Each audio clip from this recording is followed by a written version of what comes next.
Welcome to Pindar Poetry. We hope you learned something new. You start by verifying model and firmware so features match instructions. Once done, plug the supplied power adapter into the camera and a stable outlet. You should see LED blink. Make sure the camera sits within 10-15 meters of the router, avoiding thick walls or metal.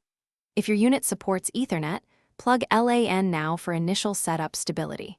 You do this because a stable connection prevents pairing failures and speeds firmware checks, which you will run next in the app.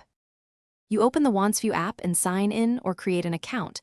Grant camera and microphone access so audio and voice pairing work. Next, tap Add Device. Scan the camera QR or manually input the UID, then select your 4 GHz Wi-Fi network. Wansview rarely supports 5 GHz for pairing. Enter the Wi-Fi password carefully, name the camera, and set a strong admin password.